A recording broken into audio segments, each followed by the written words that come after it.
Dzina la Atate ndi la Mwana ndi la Mzimu Woyera. Amen. Ambuye tsekulani milomo yanga, ndipo ndidzatamanda dzina lanu. Ulemu ukhale kwa Atate ndi kwa Mwana ndi kwa Mzimu Woyera, monga panali poyamba, tsopano ndi masiku onse, ndi pa nthawi zosatha. Amen.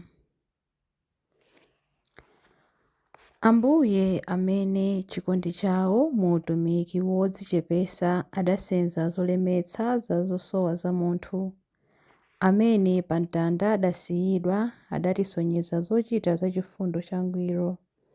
Ife monga atumiki anu tikubweretsa chipembedzo osati cha mawu okha, koma mtima, kupereka kucholinga chanu mphatso iliyonse imene inu mumapatsa.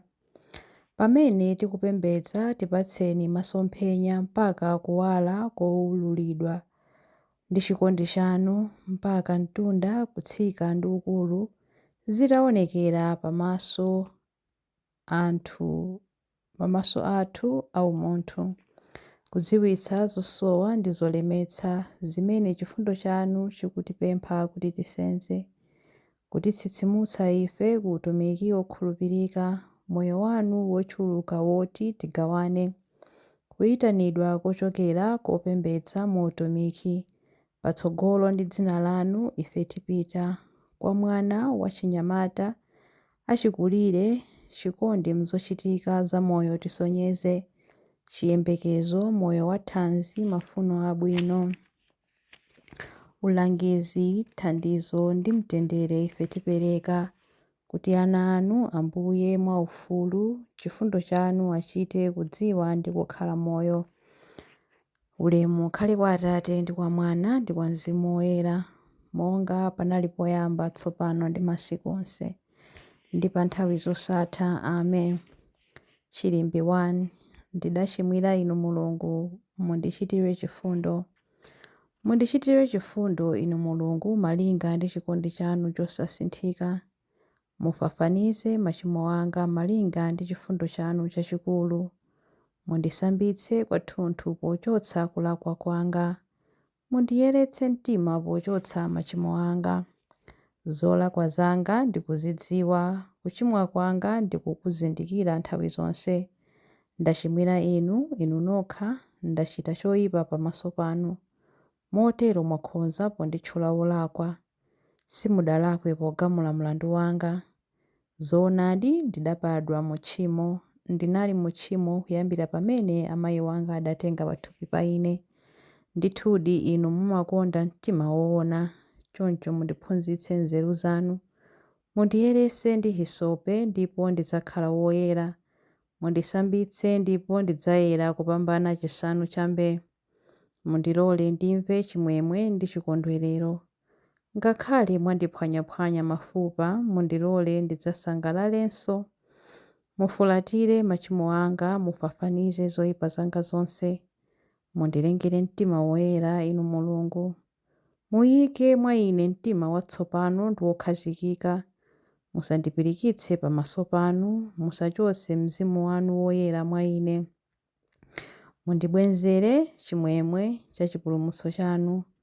Mulimbitse mwa ine mtima womvera, pamene ochimwa ndidzawaphunzitsa njira zanu, ndipo iwo adzabwerera kwa inu. Mundikhululukire mlandu wanga wokhetsa magazi. Inu Mulungu, Mulungu mpulumutsi wanga, ndipo ndidzakweza mawu poyimba za chipulumutso chanu. Ambuye tsekulani milomo yanga, ndipo pakamwa panga padzalankhula zotamanda inu. Si nsembe wamba imene inu imakusangalatsani, ndikadapereka nsembe yopsereza, sibwenzi inu mutakondwera nayo. Nsembe imene inu Mulungu mumayilandira ndi mtima wotswanyika, mtima wachisoni ndi wolapa. Inu Mulungu simudzawunyoza. Muwachitire zabwino anthu a ku Ziyoni chifukwa cha kukoma mtima kwanu. Mumangenso kachiwiri makoma a Yerusalemu. Pamenepo mudzakondwera ndi nsembe zoyenera, nsembe zootcha ndi zopsereza kwathunthu. Choncho adzapereka ng'ombe zamphongo pa guwa lanu la nsembe. Ulemu ukhale kwa Atate ndi kwa Mwana ndi kwa Mzimu Woyera, monga panali poyamba, tsopano ndi masiku onse, ndi pa nthawi zosatha. Amen. Ndidachimwira, Inu Mulungu mundichitire chifundo. Chilimbi 2. Tikudziwa machimo athu, Ambuye, takulakwirani. Maso anga adze misonzi kosalekeza usiku ndi usana, pakuti anthu anga osankhidwa ali ndi bala lalikulu, akanthidwa kwa mphamvu. Ndikamayenda kuthengo ndikuona anthu ophedwa pa nkhondo, ndikalowa mzinda ndikuona anthu ofa ndi njala. Aneneri ndi ansembe akupitirizabe ntchito zawo m'dzikomo, koma osadziwa zimene akuchita. Kodi anthu a ku Yuda mwawatayiratu? Kodi anthu a mu Ziyoni akuyipirani m'maso? Chifukwa chiyani mwatikantha kotero kuti sitingathenso kukhala bwino? Tinkayembekeza mtendere koma sitidawupeze, tinkayembekeza kuchira koma tidangoopsedwa kwambiri. Inu chauta tikuvomera kuyipa kwathu ndiponso kupalamula kwa makolo athu, ifeyo tidakuchimwiranidi. Musatikane kuti dzina lanu linganyozeke, musanyoze mpando wanu wachifumu ndi waulemerero. Mukumbukire chipangano chanu ndi ife ndipo musachiphwanye. Ulemu ukhale kwa Atate ndi kwa Mwana ndi kwa Mzimu Woyera, monga panali poyamba, tsopano ndi masiku onse, ndi pa nthawi zosatha. Amen. Tikudziwa machimo athu, Ambuye, takulakwirani. Chilimbi 3. Ambuye ndi Mulungu, ife ndife anthu ake, nsambi umene amasamalira. Fuwulani kwa chauta ndi chimwemwe, inu mayiko onse, tumikirani chauta mosangalala. Bwerani pamaso pake mukuyimba mokondwa. Dziwani kuti chauta ndiye Mulungu, ndiye amene adapanga ife ndipo ifeyo ndife ake. Ndife anthu ake, nkhosa za busa lake. Lowani pa zipata zake mukuthokoza, pitani m'mabwalo a nyumba yake mukutamanda.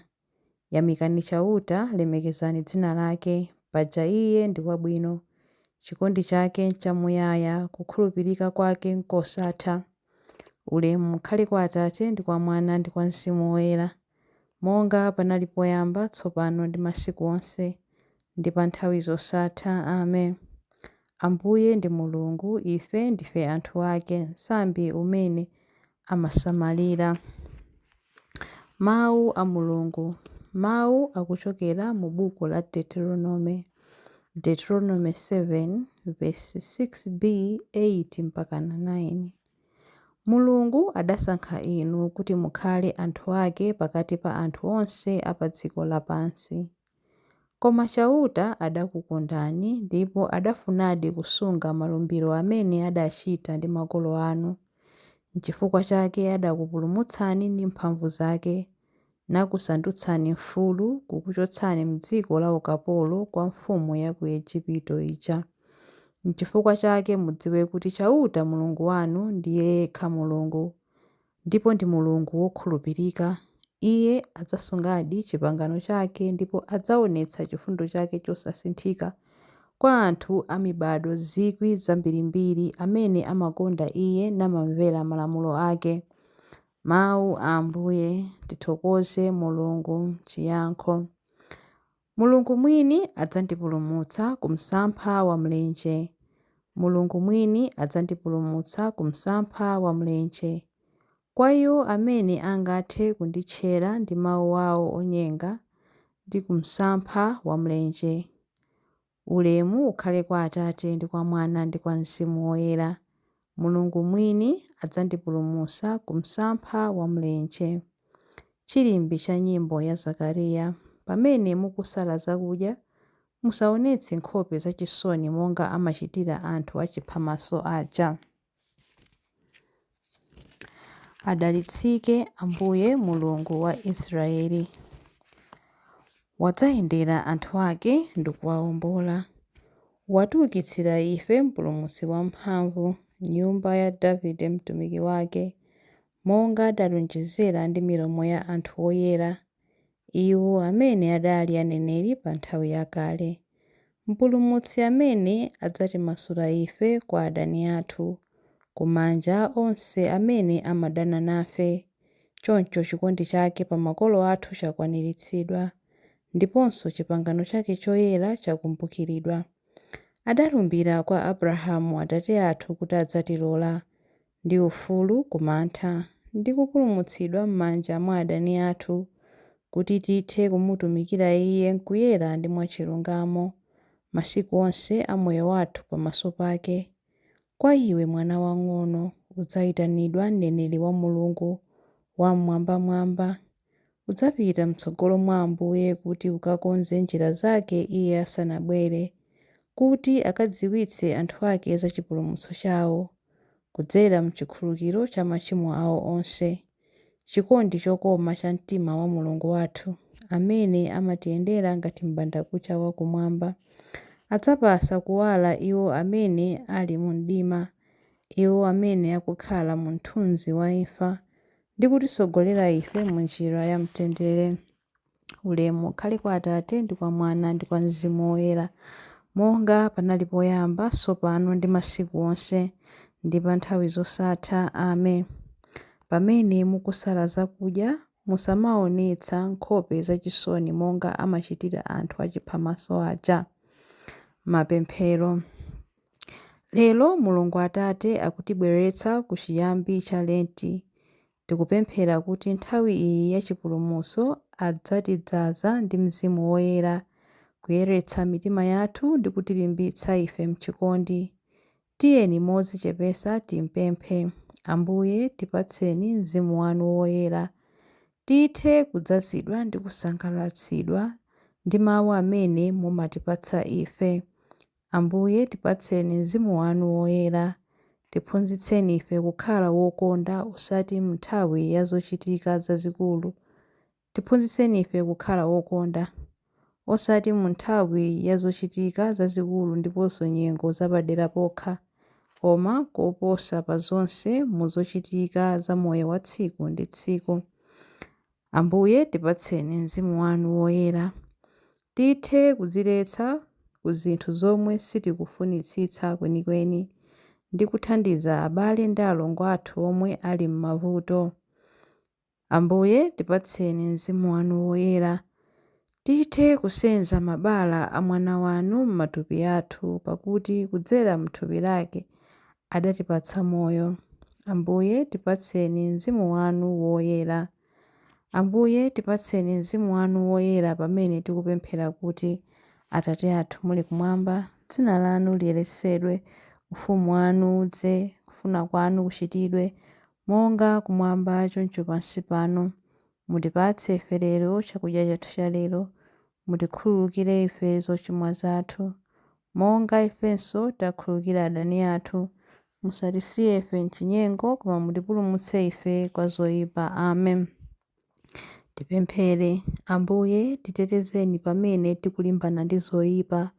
Pamene tikuyamba kusunga mwambo wa Lenti, lipangeni tsiku ili kukhala loyera kudzera mu kudzikana kwathu. Tipatseni zimenezi kudzera mwa mwana wanu Yesu Khristu Ambuye athu. Amen. Ambuye atidalitse, atiteteze ife ku zoyipa zonse ndi kutifikitsa ku moyo wosatha. Amen. Dzina la Atate ndi la Mwana ndi la Mzimu Woyera, monga panali poyamba, tsopano ndi masiku onse, ndi pa nthawi zosatha. Amen.